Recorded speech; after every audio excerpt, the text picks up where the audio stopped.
identifiés comme les grosses structures ou les gros lobbies qui potentiellement aujourd'hui ont ces déchets ou les traitent et n'ont pas forcément toujours un intérêt à vouloir les valoriser. Donc c'est certain, comme ça a déjà été expliqué, que la collectivité et les élus ont une part assez prenante dans ces actions ou dans la gestion de leurs déchets pour qu'on puisse avoir une action économique sur notre territoire. Une autre partie, c'est ce que tout le monde connaît également, c'est les freins réglementaires, puisqu'une réglementation nous limite dans l'usage de certains déchets. On ne peut pas forcément toujours faire ce que l'on souhaite. Là aussi, on espère que peut-être il y a des sujets qui vont s'assouplir pour être capable à un moment de transformer ce qui potentiellement est un déchet ultime et qu'on pourrait peut-être reconvertir vers un autre usage. Il y a également un élément qui a été assez souligné, que je pense qu'il va rejoindre un certain nombre d'ateliers, qui est l'action de la commande publique. C'est à partir du moment où on a une intervention avec une transformation des investissements pour produire quelque chose, il faudrait effectivement qu'on ait sur notre territoire une commande qui puisse actionner. Bon, il se trouve que nous, on est un peu dans cette position-là, où on a fait des investissements et parfois on est en attente d'avoir des appels d'offres qui nous permettent de mettre en œuvre nos matériaux isolants. Donc ça fait partie quand même des enjeux, parce que si on a la capacité d'investir à un moment où l'industriel fait des investissements, il faut aussi que le marché soit présent et puisse lui permettre de se développer. Également, un élément qui a été souligné sur la partie bois, en tout cas, qui était également essentiel, tout ce qui va être circulaire, mais y compris gestion des déchets, il faut qu'on soit sûr qu'on ait une stabilisation, ou en tout cas un gisement suffisant pour aller également vers une transformation. Alors, on parle effectivement dans une notion de création d'emplois et de valorisation. À partir du moment où on maîtrise globalement un déchet, on maîtrise une filière, on a la capacité d'assurer un développement. On se retrouve avec des enjeux. Souvent, on a des groupes installés ou positionnés sur ces déchets-là, où il faut à un moment donné être certain de pouvoir capter les gisements et les transformer. Et pour terminer sur ces sujets, peut-être des freins, il n'est pas question non plus de venir cannibaliser des choses déjà utilisées ou déjà valorisées pour venir à un moment donné apporter, je dirais, quelque chose, une tension sur un marché. Donc il faut essayer de faire preuve de bon sens. Donc on a pensé qu'il y avait des opportunités à partir de ces sujets-là. Une des premières opportunités qui rejoint effectivement la notion aussi des dépôts, c'est tout ce qui est bâtiment. Parce qu'aujourd'hui, on a beaucoup de déchets dans le bâtiment, pas forcément valorisés, et sur lequel en plus on a la capacité de réutiliser dans le bâtiment ces matériaux. Je précise pour ceux qui ne le savent pas forcément, c'est qu'il y a un projet qui a été lancé qui s'appelle Cyclabat, sur lequel il y a une action qui est faite par Verten Technologies, Nobatec et nous-mêmes, qui a vocation à identifier les déchets sur les territoires et à les transformer ensuite en matériaux. Alors, je m'excuse, j'ai oublié, il y a aussi l'APESA avec Benoît de Guilbord dans la boucle et le SMICVAL. Donc on travaille justement sur l'identification et ensuite la transformation de certains de ces déchets vers une valorisation à travers normalement le montage d'outils industriels de transformation. Donc ce dossier dans la boucle, on est en plein sur le sujet.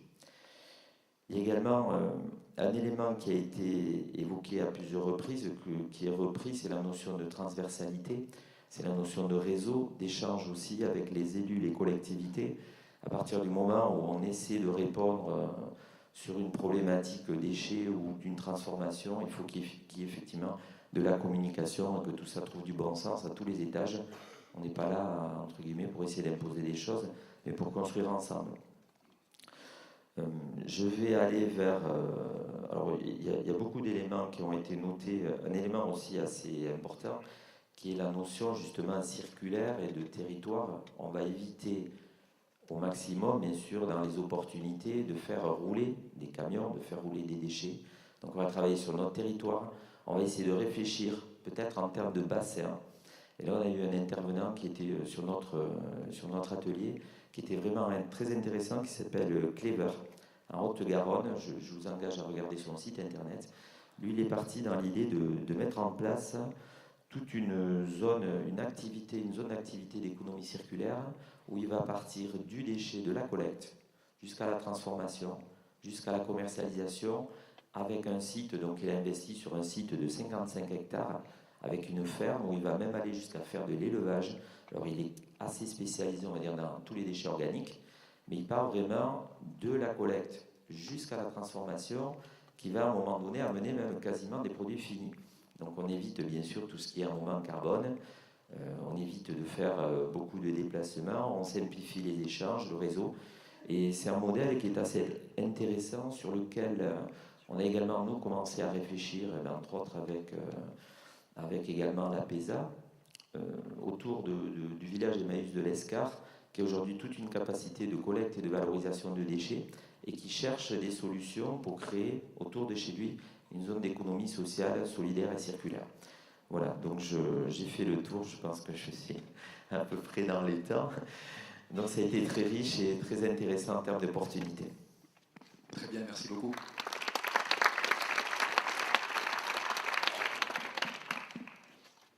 Une main levée.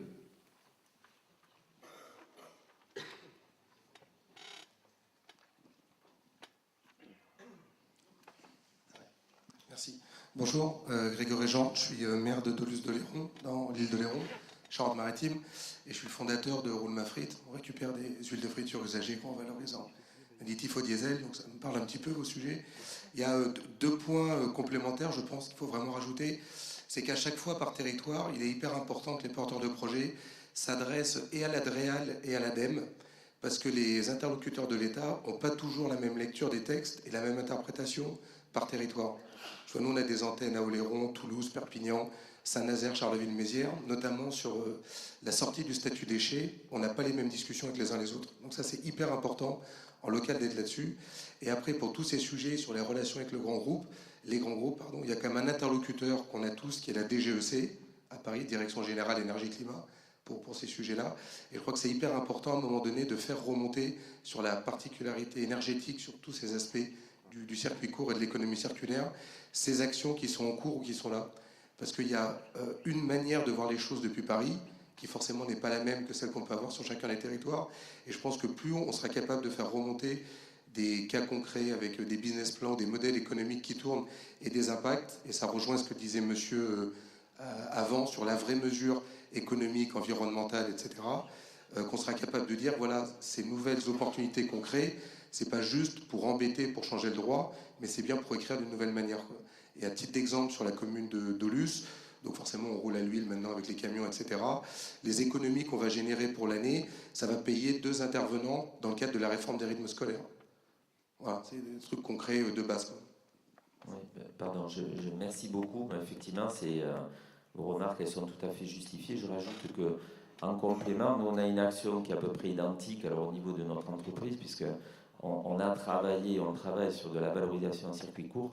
Donc on a des partenariats aujourd'hui avec des communautés de type Emmaüs ou des entreprises d'insertion de type Land de partage, où on va collecter de la matière aujourd'hui non valorisée. Donc il y a aussi cette partie-là, c'est sûr et certain. Et aussi aujourd'hui des enjeux, il y a des matières non valorisées qui sont détruites ou incinérées. Alors l'objectif, c'est pas de tout enlever de l'incinération. Bien sûr qu'on discute potentiellement avec les grands groupes, mais il y a aussi des matières aujourd'hui qui sont jetées. Parfait. Merci. On va passer à la restitution de l'atelier numéro 5. Alors, il traite des pratiques participatives, dont on sait souvent qu'elles sont sportives. Mais M. Quentin, peut-être si physique que ça, que vous avez perdu un bras.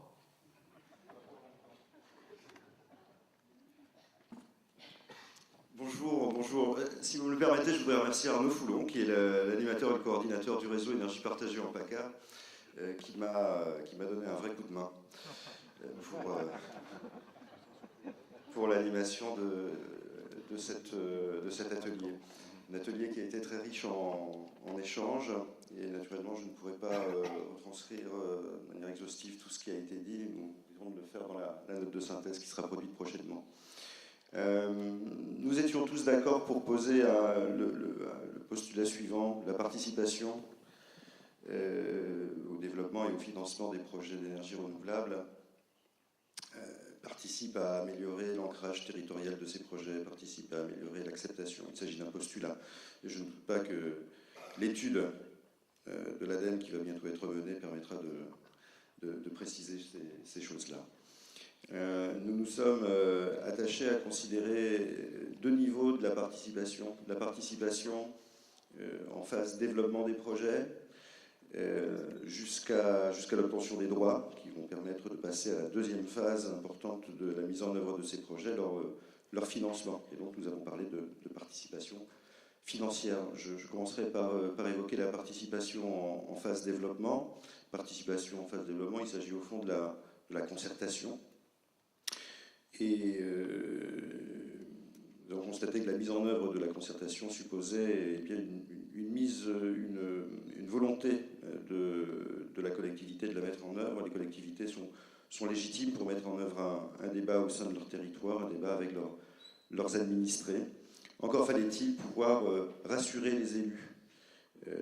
La littérature le montre et l'observation de terrain aussi. Certains élus, certaines collectivités sont encore réticentes à engager ces processus participatifs parce que peut-être considèrent-elles que cela peut engendrer pour elles une perte de contrôle, une perte de pouvoir.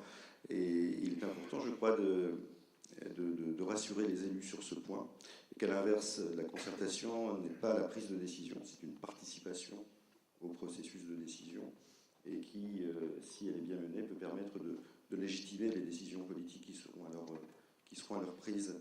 La proposition, dans ce cadre, a été de faire témoigner d'autres élus qui ont mené ce genre de démarche.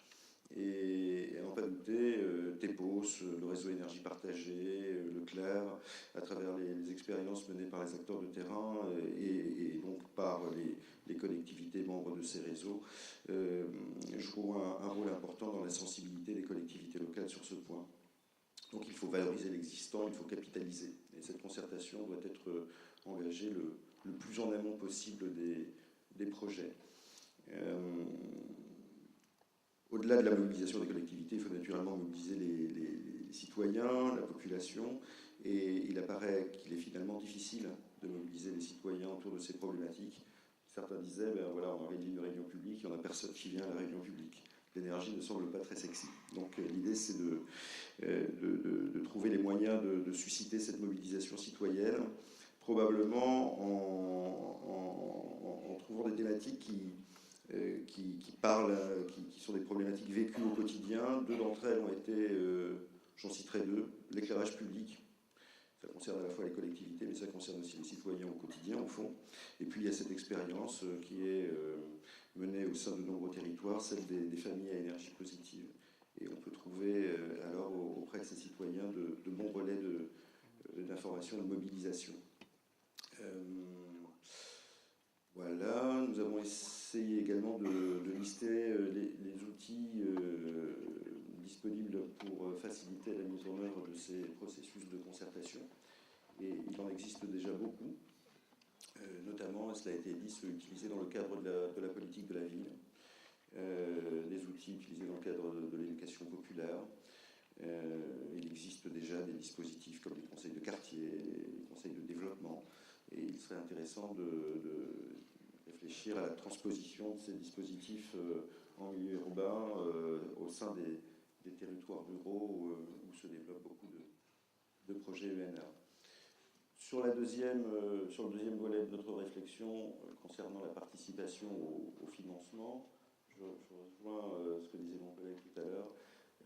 Nous avons constaté qu'il existait une multitude de structures juridiques aujourd'hui, mais excusez-moi, pardon, une multitude de structures juridiques et qu'il y avait besoin aujourd'hui d'établir des schémas d'articulation possibles entre ces dispositifs juridiques, parce qu'il existe plein de moyens de les articuler pour permettre en effet aux porteurs de projets d'évaluer les dispositifs les mieux adaptés au contexte, les mieux adaptés à leurs besoins, à leurs attentes, et finalement leurs attentes en matière de gouvernance, notamment lorsque dans ces structures d'investissement participent de multiples acteurs, des acteurs privés, des opérateurs, des collectivités locales et des citoyens.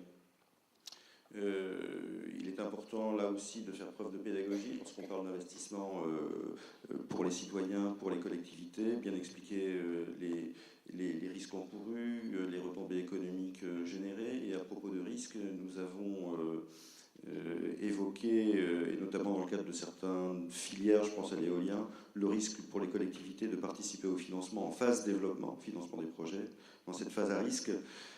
En revanche, les collectivités à ce stade pouvaient participer au financement, c'était même légitime pour le coup qu'elles le fassent, participer au financement des processus de concertation.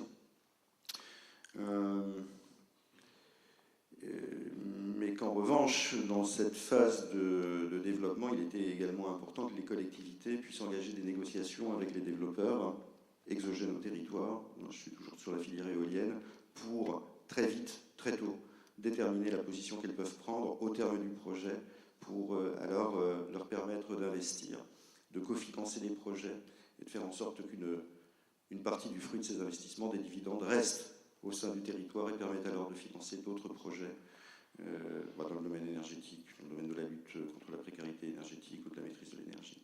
Il va falloir conclure. Je conclus. Oui, ça va être une conclusion. Oui, on a évoqué très rapidement les différents modèles. CM6 a posé la question du lissage du risque, de l'échelle territoriale à laquelle il fallait mobiliser les collectivités pour...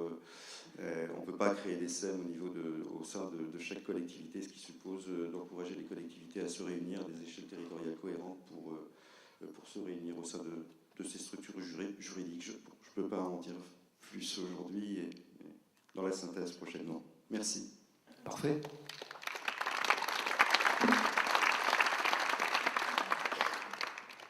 Une intervention, un commentaire? Monsieur. Le micro. Juste le micro pour qu'on puisse enregistrer. C'est juste un commentaire. Vous venez de répondre à la question que je posais tout à l'heure. Enfin, c'était pas une question de participation des associations environnementales dès le départ d'un projet, et non pas à la fin quand on a le nez sur l'enquête publique. Merci. Vous prêchez un convaincu. Merci. On va passer à la restitution de l'atelier numéro 6, rénovation thermique des logements privés, avec Marine Lemasson. Allez-y. Oui. Donc, où je prends le relais de Thomas Matagne, qui était l'animateur, moi-même présentant ce que l'on faisait en Basse-Normandie, qui ne peut être parmi nous ce matin, mais ce qui permet aussi, quelque part, de renforcer la présence féminine, parce que les journées étaient pauses. Voilà, il va falloir aussi... Petit effort de ce côté-là. Donc la rénovation énergétique des logements privés, c'est un véritable objectif national, enfin ça le devrait par rapport au niveau de performance attendu, pour obtenir le facteur 4 en 2050. Et la rénovation des logements au niveau BBC, bâtiments basse consommation, est un vrai enjeu. Je crois qu'ici, on en est tous convaincus.